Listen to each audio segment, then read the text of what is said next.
Baik, sebelumnya Assalamualaikum warahmatullahi wabarakatuh. Kami dari kelompok 3 Program Studi Teknik Elektro Angkatan 2023 ingin menyampaikan materi tentang rangkaian DAC dari mata kuliah Teknik Pengukuran dan Akuisisi Data. Adapun anggotanya yaitu saya sendiri Silva Anisabila Juliarta, yang kedua ada Muhammad Wahid JS, yang ketiga ada Faisal Sandy Irawan, yang keempat ada Cilinganda Eka Putri, dan yang terakhir yaitu Ivan Nurfidaus. Next.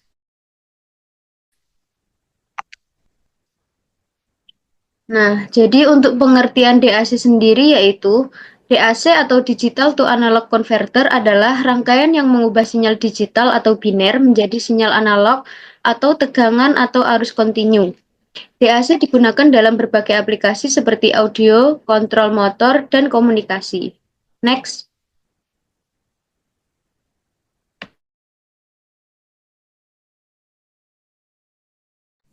Ada prinsip kerja DAC. DAC itu bekerja dengan mengubah bilangan biner menjadi level tegangan atau arus tertentu. Nilai digital yang diberikan menentukan besar tegangan keluaran dengan teknik tertentu seperti metode R2R atau wave resistor. Next. Selanjutnya ada manfaat DAC. DAC itu digital to analog converter. Dia itu berfungsi untuk mengubah data digital menjadi sinyal analog agar dapat digunakan oleh perangkat fisik. Yang pertama itu mencakup pengolahan audio untuk mengkonversi musik digital ke suara. Yang kedua untuk tampilan visual, mengubah data grafis ke sinyal layar.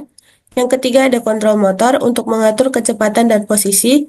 Dan yang keempat ada komunikasi, yaitu mengubah data digital menjadi sinyal analog untuk transmisi. Tanpa DAC, perangkat digital itu tidak dapat berinteraksi dengan dunia nyata secara efektif.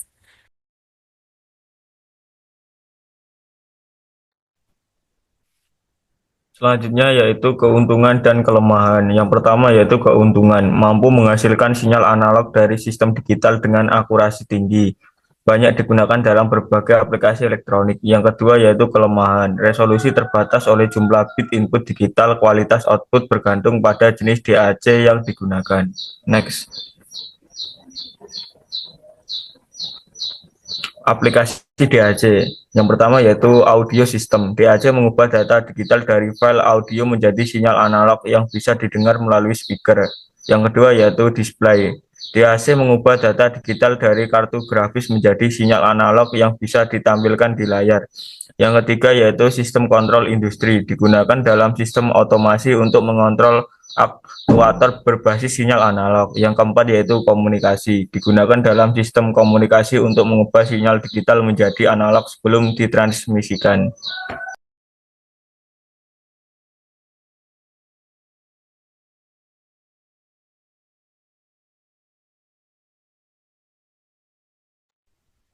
Oke, jadi di sini ada contoh perhitungan. Nah, di sini kita menghitung tegangan keluar atau tegangan keluaran dari rangkaian DAC tadi. Nah, untuk rangkaiannya sendiri, ini adalah rangkaian R2R ladder DAC gitu. Nah, jadi di sini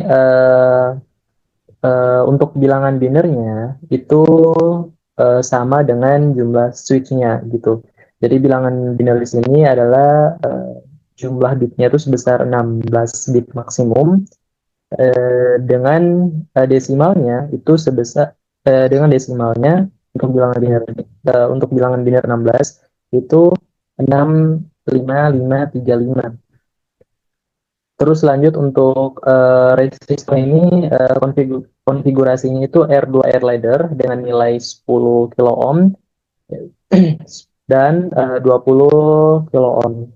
Untuk tegangan referensinya ini bisa diasumsikan sebesar 5 volt. Oke.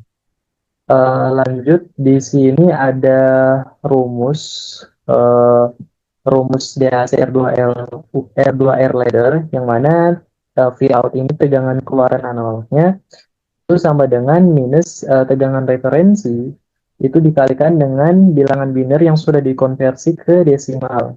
Terus dibagi juga dengan 2 dipangkatkan dengan jumlah bit dari rangkaiannya gitu. Nah, ini untuk operasinya, jadi kita menggunakan substitusi nilai, jadi V out-nya ini sama dengan minus 5 volt dikalikan dengan 65535, yang mana 65535 ini merupakan hasil konversi dari bilangan biner yang jumlah bitnya ada 16 ke bilangan desimal. Terus dibagi dengan 2 dipangkatkan 16, yang mana kalau 16 ini merupakan jumlah bit dari rangkaiannya gitu. Terus 2 pangkat 16 ini nilainya tuh sebesar 65536. Nah, setelah dioperasikan, minus 5 volt dikalikan 65535 dibagi dengan 65536, kita mendapatkan tegangan keluaran analognya itu sebesar kurang lebih minus 4,99 V out. Oke. Di sini untuk analisisnya, jadi tegangan keluaran itu mendekati minus 5 volt karena bilangan biner maksimum atau 16 bit penuh itu menghasilkan hampir tegangan referensi dalam mode inverting. Nah, jika tegangan referensinya sebesar 10 volt, maka hasil tegangan outputnya juga mendekati minus 10 volt. Yang mana kalau tanda negatif di sini ini muncul karena rangkaiannya menggunakan inverting summing amplifier atau OP-ND inversi. Oke. Selanjutnya untuk simulasi dan demonstrasi akan dijelaskan oleh teman saya Ivan Nur Firdaus. Baik, terima kasih Wahib atas penjelasan mengenai perhitungannya. Kita lanjut ke simulasi. Di sini kami sudah membuat simulasi dari rangkaian R2R. Di sini ada berjumlah 16 saklar atau switch yang menandakan dia 16 bit. Kemudian di sini ada 32 resistor, di mana resistor jenis pertama itu bernilai 20 kilo ohm, kemudian resistor yang jenis kedua ini bernilai 10 kilo ohm. Dan penyusunannya yang 20 kilo ohm itu disusun secara horizontal, kemudian yang 10 ohm disusun secara vertikal. Nah, di sini kita menggunakan input atau tegangan referensinya sebesar 5 volt. Jika kita melihat teori yang telah dijelaskan pada PPT sebelumnya, jika dalam sebuah kondisi hidup semua saklar atau 16 bitnya dan tegangan referensinya itu 5 volt, maka harusnya tegangan keluarnya atau Vout-nya juga bernilai 5 volt. Mari kita buktikan pada simulasi berikut. Nah, di simulasi sini, untuk setiap bitnya kita kondisikan dalam kondisi on. Jadi, apabila kita representasikan dalam bentuk biner, itu nilainya 111 sampai 16 kali. Nah, ternyata di sini Vout-nya sama terhadap tegangan referensinya yaitu 5 volt. Namun apabila kita mematikan salah satu bitnya atau saklarnya atau juga switchnya, maka nilai tegangan outputnya itu berubah menjadi 2,5 volt. Nah, ini sesuai dengan prinsip atau perhitungan menggunakan rumus yang telah dijelaskan teman saya tadi. Jadi, untuk bilangan binarnya itu berubah menjadi 0,111 sampai 15 kali, yang merupakan nilai setengah dari maksimum dalam 16 bit. Nah, jumlah bitnya kan 16 atau 16 switch tadi. Untuk bilangan binarnya, kita konversi ke desimal menjadi 32.767. Kemudian kita masukkan dalam rumus VRF-nya tadi kan 5 volt, negatif 5 volt, dikali 32.767 dibagi 2 pangkat 16. Ternyata Vout-nya keluar 2,49, negatif 2,49 volt. Dan ini ternyata sesuai dengan simulasi yaitu negatif 2,5 volt gitu ya. Terus misal kita matikan satu bitnya lagi, maka bilangan binernya itu juga berubah menjadi 00, 11, dan seterusnya. Nah, jumlah bitnya tetap 16. Nah, kita konversi dulu nilai dari 00111 menjadi desimal yaitu 16.383. Kemudian kita inputkan ke Rumusnya, V out sama dengan negatif VRF dikali D per 2N. D-nya tadi desimalnya 16.383 dibagi 2 pangkat 16 dikali dengan negatif 5 volt yang merupakan tegangan referensinya yang kita masukkan. Ternyata kita menemukan tegangan keluarnya itu 1,249 atau negatif 1,25 volt. Jika kita cek, nilainya juga sesuai dengan simulasinya. Mungkin itu saja mengenai simulasinya. Mari kita lanjut ke demonstrasi alatnya. Baik, di sini sudah ada rangkaian demonya. Di sini terdapat 32 buah resistor, di mana 16 resistor yang bernilai 10 ohm disusun secara vertikal, kemudian 16 buah lainnya disusun secara horizontal yang bernilai 20 ohm.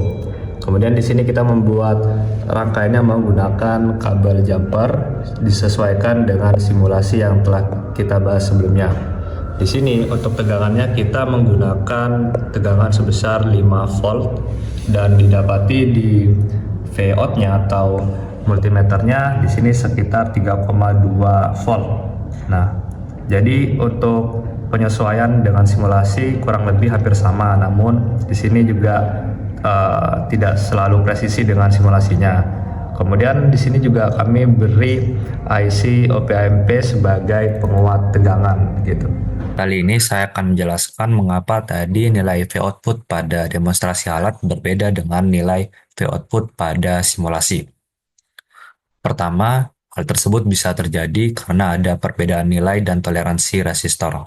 Di simulasi, resistor dianggap memiliki nilai presisi yang sempurna, sedangkan di dunia nyata resistor memiliki toleransi biasanya kurang lebih 1% hingga 5%, yang dapat menyebabkan perbedaan arus dan tegangan di rangkaian.